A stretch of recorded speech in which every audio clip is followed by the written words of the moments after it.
आसिम मुनीर ने 2 दिन पहले कहा था कि हम हिंदुओं से अलग हैं, पाकिस्तान इस्लामिक राष्ट्र है। अपने आप बोले ना मुझे क्या बोलते भेलपुरी खा रहे थे, हाँ, साइड में था ठीक है। एक इंसान आया, उसने उसको गोली मार दी। यहाँ पे उसने बोला कि ये शायद मुस्लिम की है, उसने उसको गोली मार दी। महात्मा गांधी की ये सबसे बड़ी भूल थी कि पाकिस्तान के विचार को उन्होंने समर्थन दिया, क्योंकि तो ये भाई भाई का कंसेप्ट तो वो पहले ही भुला चुके हैं। पाकिस्तान में हिंदुओं को चुन चुन कर मारा गया, बांग्लादेश में हिंदुओं को चुन चुन कर मारा गया, अभी कश्मीर में हिंदुओं का नाम पूछ पूछ कर मारा गया। अमित शाह जी से निवेदन, इंडियन आर्मी से निवेदन, आतंकवादियों को घर में घुस घुस कर और चुन चुन कर मारा जाए और पाकिस्तान का भी सफाया किया जाए। मेरे परिवार के सदस्य की मौत हुई है। पर्यटन जो वहाँ जाते हैं घूमने के लिए अपने परिवार के साथ, आप उनके ऊपर गोली चला रहे हैं। अब इसको इस्लाम कहते हैं? शर्म नहीं आती आपको?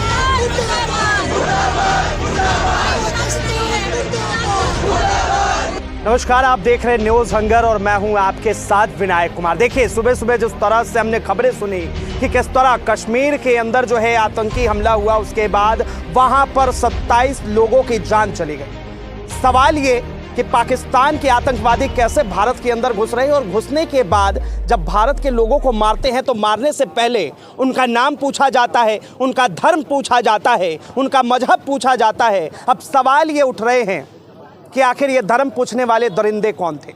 देश के हर एक हिस्से में जो है लगातार प्रोटेस्ट चल रहा है। जंतर मंतर पे इस वक्त मौजूद हो तमाम मुस्लिम समुदाय के लोग हमारे साथ हैं, जुड़ेंगे, बातचीत करेंगे। सर, क्या नाम है आपका? मेरा नाम फैज़ खान है। अच्छा फैज़ साहब, क्या कहेंगे ये जो घटना हुई, आतंकवादी हमला, क्या कहा जाए, साजिश कहा जाए या फिर क्या कहा जाए इसे? देखिए, ये तो देश पर हमला हुआ है, हमारे देश की आत्मा पर हमला हुआ है। और मैं मोहम्मद फैज़ खान और हमारा संगठन मुस्लिम राष्ट्रीय मंच ये निवेदन करता है प्रधानमंत्री नरेंद्र मोदी जी से, अब समय आ गया है आतंकवाद का फाइनली सफाया करने का। क्योंकि देखा गया, आसिम मुनीर ने 2 दिन पहले कहा था कि हम हिंदुओं से अलग हैं, पाकिस्तान इस्लामिक राष्ट्र है। और अब पहलगाम में नाम पूछा गया, धर्म पूछा गया, कपड़ों की तलाशी ली गई, 3 तरीके से वेरीफाई किया गया हिंदू है, फिर मारा गया। यानी स्पष्ट है कि इसमें आसिम मुनीर और पाकिस्तानी आर्मी का हाथ है। फिर से समय आ गया है एयर स्ट्राइक करके अब पाकिस्तान को पूरा ख़त्म कर दें, आसिम मुनीर को ख़त्म कर दें, और ये जो आतंकवाद कश्मीर में फैल रहा है और देश में फैल रहा है, इसे पूरी तरीके से नेस्त नाबूद कर दें। हम नरेंद्र मोदी जी से निवेदन करते हैं। साफ तौर पे अगर देखा जाए तो एक कौम की, जो पाकिस्तान की कौम है, उसकी लड़ाई किससे है? हिंदुस्तान से है या फिर हिंदुस्तान के अंदर रह रहे हिंदुस्तानियों से? जाहिर सी बात है, उन्होंने स्पष्ट कह दिया कि भैया हिंदुओं से हमारी लड़ाई है, और जो भी हिंदुस्तानी और हिंदुत्व की विचारधारा का समर्थन करेगा, जो भी हिंदुस्तान की अजमत को गाएगा, जो भारत की महिमा का गुणगान करेगा, वो उसको दुश्मन बन जाएंगे और उसको मारेंगे। और उन्होंने पहलगाम में दिखा भी दिया। तो स्पष्ट है, ये जो गज़वा हिंद की विचारधारा के तहत कहते हैं कि भारत को पूरा कब्जा कर लेंगे। देखिए, गज़वा हिंद तो हो चुका है। हिंदुस्तान का जो एक बड़ा भाग था सिंधु नदी के किनारे का, वो तो पाकिस्तान बन चुका है। और आसिम मुनीर के बाप दादा भी हिंदू ही थे, उनका भी धर्म परिवर्तन किया गया, तो गज़वा हिंद तो हो गया है। अब इधर भारत भूमि पर उनके कदम नहीं पड़ सकते, वो नहीं हो सकता। अब पाकिस्तान खुद ख़त्म होगा, जो होना था वो हो गया, अब पाकिस्तान बचने वाला। लेकिन खान साहब, एक सवाल है कि जिस पाकिस्तान को महात्मा गांधी कहते थे कि हिंदुस्तान और पाकिस्तान भाई हैं, तो वो भाई जो है आतंकवादी कैसे दिन रात पैदा कर रहा है? नहीं, पाकिस्तान भाई है कहने का मतलब आप समझिए इस बात को, महात्मा गांधी की ये सबसे बड़ी भूल थी कि पाकिस्तान के विचार को उन्होंने समर्थन दिया। क्योंकि पहले बोले थे कि पाकिस्तान बनेगा तो मेरी लाश के ऊपर बनेगा, हिंदुस्तान के टुकड़े होंगे तो मेरी लाश के ऊपर होंगे। लेकिन आगे जाकर महात्मा गांधी खुद बदल गए और फिर उन्होंने पाकिस्तान को इजाज़त दे दी कि हाँ पाकिस्तान का निर्माण हो। तो उसका खामियाजा आज तक भुगत रहे हैं। गांधी जी अपने विचार से पलट गए, उसका खामियाजा आज तक हर हिंदुस्तानी भुगत रहा है, पाकिस्तान के हिंदू भुगत रहे हैं। उनके साथ क्या स्थिति है आपको पता है, और सभी अच्छे से जानते हैं। पाकिस्तान के मौलाना ताहिरुल कादरी, ये वहाँ के एक हैं पाकिस्तान के मौलाना, उन्होंने कहा भी है कि मेरे पूर्वज चौहान थे, और सकलैन मुश्ताक भी कहा है मेरे पूर्वज हिंदू थे। वहाँ के सब लोग स्वीकार रहे कि भाई हमारे पूर्वज हिंदू थे, वो कन्वर्ट होकर मुसलमान बने, लेकिन वहाँ के हिंदुओं पर अब तक अत्याचार हो रहा है।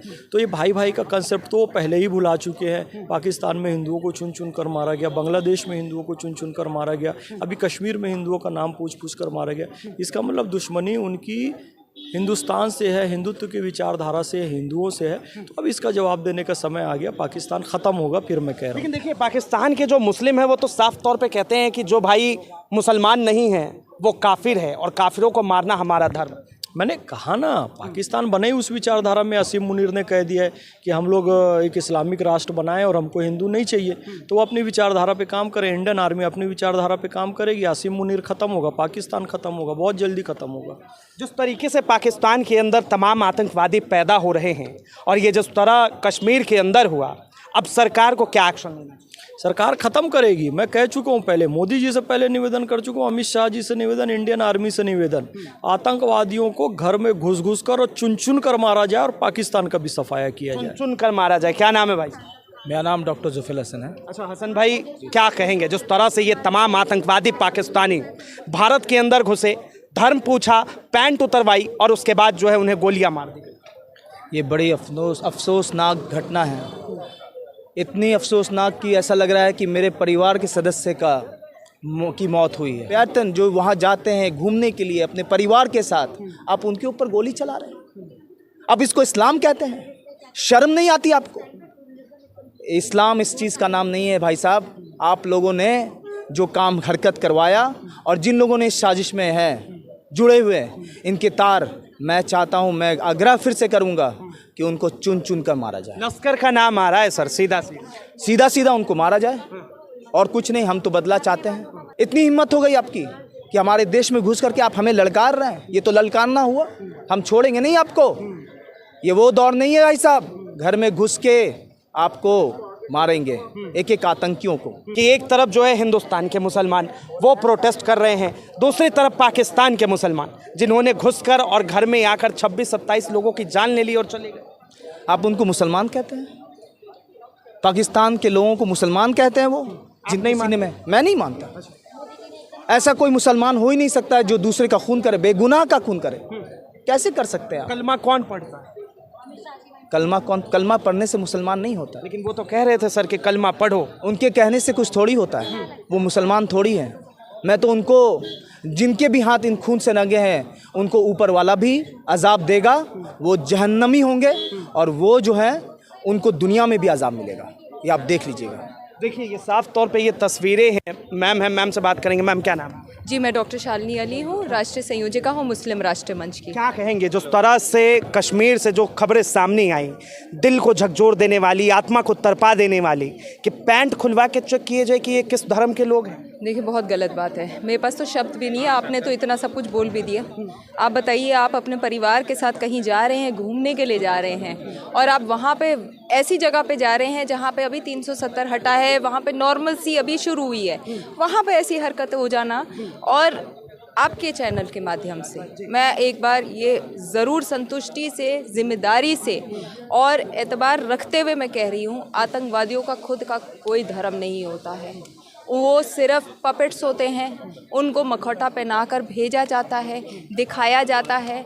ऐसा कोई धर्म नहीं है जो ये कहता है कि आप ऐसे दरिंदगी से मारिए।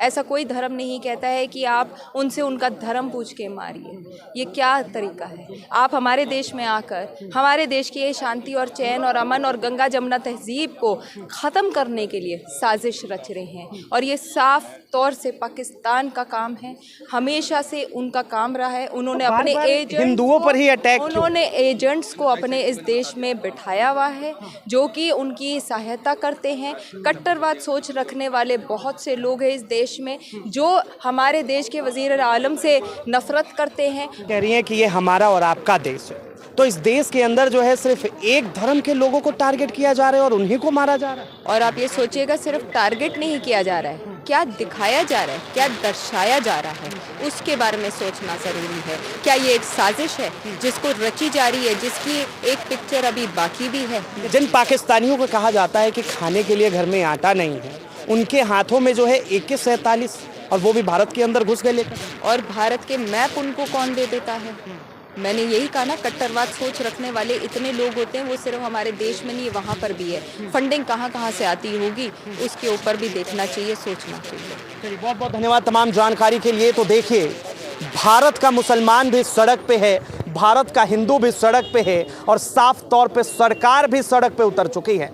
सवाल ये कि पाकिस्तानी आतंकवादी कैसे भारत के अंदर घुस जाते हैं और 27 से 28 लोगों की मौत कर देते हैं। सवाल उठ रहा है सिस्टम पे भी, सवाल उठ रहा है सरकार पे कि सरकार अब कब उन्हें जो है जवाब देगी, क्योंकि जिस तरह से धर्म पूछकर आतंकवादियों ने गोली चलाएं, ये साफ तौर पे कहा जा रहा है कि ये पाकिस्तान की नाकाम और कायराना हरकत है। बहरहाल इसे लेकर आपकी क्या राय है, अपनी राय जरूर बताएं। फिलहाल के लिए इतना ही। ऐसे तमाम खबरों के लिए देखते रहें न्यूज़ हंगर।